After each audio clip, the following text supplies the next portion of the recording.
All right. Hello everyone. This is another update on my 7 segment display. I am now swapping out from what was V3 for my 7 segment display to what will now be V4. So fairly major changes on this one. I guess the one that most people see first is this redstone line here. Um, and that basically runs back to the issue of not being able to put in multiple simultaneous binary signals.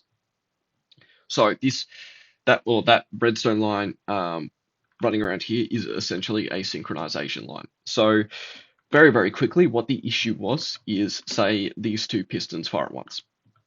Now, I believe pistons extend and retract at different speeds. Um, I'm not sure like how minute it is. I can show you the issue that I was running into actually. So basically, when I've got one piston that's extended, one piston retracted, and I'm just using the system for that circuit there. Basically, what would happen is I need observers. Damn it. Okay, this is all right. Okay, no, this is a train wreck. So the issue that I was running into was, I'm just gonna switch it to this. So although it doesn't look like it, say if I lever these two blocks here, you should see. Cool. What am I doing wrong? I think that needs to be a locker. All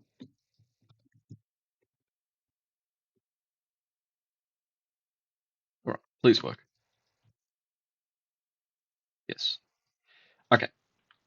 So although it doesn't look like it, if I take a redstone signal out from here, I was actually getting a very, very minute change in timings. Even though it looks like it stays permanently on, um, it's getting just the um, smallest difference in timings, and an observer was actually picking that up.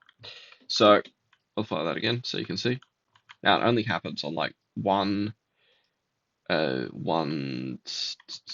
of it. I suspect that has something to do with the redstone update order.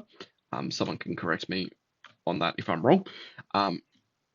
But basically, how this was becoming an issue is, say, in a setup like this, this is meant to stay permanently on, but that observer was still detecting a change and would cause it to fire.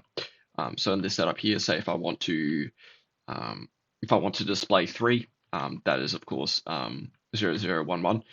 If I put that in, it swaps the positions of these two redstone blocks. I would get a tiny signal through here, and then that would break the machine.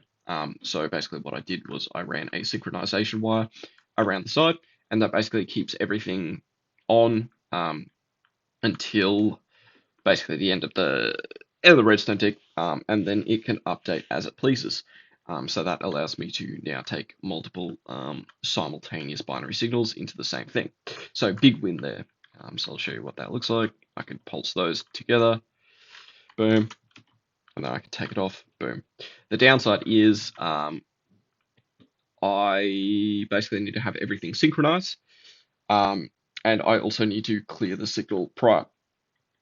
So just the setup that I'm using here, I've swapped this over into something called NAND logic, where I'm only using NAND gates, which are inverse AND gates, and that allows me to clean things up a little bit better. But I don't like. Basically, it allows me to use these flawless little redstone lines around the bottom. But the downside is I now cannot change my signal. So say if I want to go from 4 to 7, I would need to go 4, 0, 7 instead of 4 straight to 7. It's sort of unfortunate, but what I plan to do is just send a clear signal through the circuit about 4 redstone ticks prior to getting the full redstone pulse, and that will just add like 4 redstone ticks to the total display time, but everything else will function smoothly. And apart from that, that's sort of it. I don't think I really had anything else to say. Yeah, this is just Mk4, and I'm going to have another crack at my double dabble thing here. Now that I know what the issue is and I know how to fix it with these synchronization wires, I should be able to fix my double dabble circuits now as well. So yeah, hopefully you learned something new, and I'll catch you later.